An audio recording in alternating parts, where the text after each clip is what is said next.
Welcome back to my channel English KPL. आज का जो विषय है उसे कहते हैं डायरेक्ट इनडायरेक्ट। ये एक ऐसा विषय है जो कक्षा 6 से कक्षा 10 तक हर परीक्षा में पूछा जाता है। पहली जो सबसे इंपॉर्टेंट बात है, जो वाक्य जिसको हम डायरेक्ट कहते हैं वो दो लोगों के बीच की बात होती है। डायरेक्ट सेंटेंस के, डायरेक्ट स्पीच कह लीजिए, उसके दो हिस्से होते हैं। इन्वर्टेड कॉमास के अंदर जो हिस्सा है उसे कहते हैं रिपोर्टेड स्पीच। दोनों तरफ क्या होता है? Inverted commas. और जो उसके बाहर का हिस्सा है उसे कहते हैं रिपोर्टिंग। अब इस विषय को आसान सरल करने के लिए हमने एक काम किया कि रिपोर्टिंग स्पीच यदि प्रेजेंट में है तो अंदर का जो भाग है जिसे हम रिपोर्टेड स्पीच कहते हैं उसके टेंस में बदलाव नहीं होता। नियम 1। अब इसका पहला उदाहरण यह है, ही सेड टू हर। अब सेड क्या है? से तो प्रेजेंट होता है, सेड सबको मालूम है second form third form. Said का मतलब past. He said to her, उसने उससे कहा। अब जैसे ही सेड के बाद टू आया तो सेड और टू को मिला के बनता है टोल्ड। अगर कुछ बता रहा है तो, पूछ रहा है तो यही चीज बन जाएगी आस्क्ड। तो हमने बोला ही सेड टू हर, ये तो हो गया रिपोर्टिंग स्पीच। अब इन्वर्टेड कॉमास के अंदर क्या लिखा है? You are a good speaker. Repeat करता हूं मैं, he said to her, comma inverted comma, you are a good speaker. Answer सुनिए, ही टोल्ड हर। अब इन्वर्टेड कॉमा जैसे ही हटेंगे आपको क्या लगाना है? That. He told her that. अब डायरेक्ट में तो वह व्यक्ति उसे यू कह रहा है। अब मैं चूंकि इनडायरेक्ट रिपोर्टिंग कर रहा हूं तो मैं तो नहीं उससे बात कर रहा, मैं यू नहीं कहूंगा, मैं कहूंगा she. He said to her that she was a good speaker. Direct में तो उन्होंने कहा you are a good speaker. अब इसकी रिपोर्टिंग बाद में हो रही है तो यही कारण है कि प्रेजेंट पास्ट में जाता है। और यदि पहले से पास्ट है तो वो कॉरेस्पॉन्डिंग पास्ट में जाएगा और ज्यादा पास्ट, अर्थात यू गॉट गुड मार्क्स का हो जाएगा you had got good marks. चलिए अगला उदाहरण बताता हूं मैं आपसे। वो ये है, अगर यही प्रश्न ऐसे होता ही सेज टू हर, तो अब ये प्रेजेंट हो गई रिपोर्टिंग स्पीच बाहर। इन्वर्टेड कॉमास में अंदर वही है, you are a good speaker. तो अब क्या होगा? He tells her that she is a good speaker. You के साथ तो आर सूट करता है, शी के साथ इज सूट करता है। अब उदाहरण हो गए आपके पास दो। बाहर यदि पास्ट है तो अंदर वाला भी पास्ट हो जाएगा। यह पहला सबसे महत्वपूर्ण नियम है। अब दूसरा नियम सुनिए। इसी वाक्य को अब हम ले जाते हैं फ्यूचर में। He will say to her, फिर अंदर वही है you are a good speaker. तो क्या होगा? यू विल टेल हर, मतलब he will tell her that she is a good speaker. यानी कि अंदर प्रेजेंट है तो प्रेजेंट रहेगा कब? जब बाहर प्रेजेंट है। अंदर प्रेजेंट है तो प्रेजेंट रहेगा कब? यदि बाहर फ्यूचर है। अर्थात दो बातें बिल्कुल क्लियर हो गई। जब तक रिपोर्टिंग स्पीच में, अर्थात इन्वर्टेड कॉमास के बाहर जब तक पास्ट नहीं है तब तक आप अंदर का टेंस चेंज नहीं करेंगे।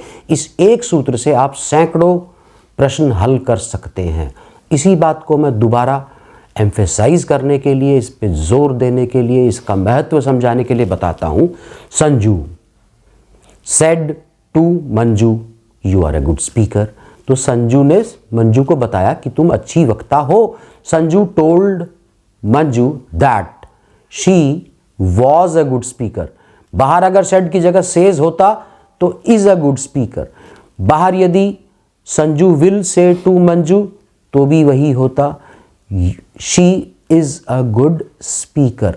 अर्थात यदि 100 प्रश्न हैं डायरेक्ट इनडायरेक्ट के तो समझो 66 तो हमने आज सॉल्व कर दिए। कैसे? कि बाहर प्रेजेंट है, अंदर कोई चेंज नहीं होगा। बाहर फ्यूचर है, अंदर कोई चेंज नहीं होगा। अर्थात अंदर चेंज कब होगा? जब बाहर पास्ट है। ये सबसे बड़ा सूत्र है डायरेक्ट इनडायरेक्ट का। अब इसमें एक ध्यान देने योग्य बात यह है, यदि ये कहता है Sanju said to Manju are you a good speaker, तो अब संजू मंजू से पूछ रहा है कि क्या तुम एक अच्छी वक्ता हो। अब पूछ रहा है लेकिन बाहर सेड लिखा है, तो हम बोलेंगे Sanju asked Manju if she was a good speaker. अब देखो, दुनिया में प्रश्न पूछने के तरीके दो ही हैं। हिंदी में तो हम प्रयोग करते हैं क का, कब, कौन, कहाँ, कैसे, किधर, किसका, किसकी। इंग्लिश में इसको बोलते हैं WH, what, when, why, where, who. समझ गए? अगर WH से क्वेश्चन शुरू हो रहा है तो आंसर में WH ही आएगा। एक और सूत्र है, महत्वपूर्ण सूत्र है।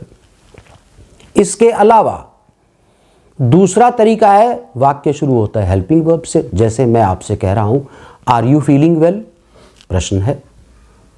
Do you go to school, प्रश्न है। Will you write a letter, प्रश्न है। Can you do this question, प्रश्न है। Can, could, will, would, shall, should, may, must, might, इन सब से शुरू होने वाले वाक्य भी प्रश्नात्मक वाक्य कहे जाते हैं।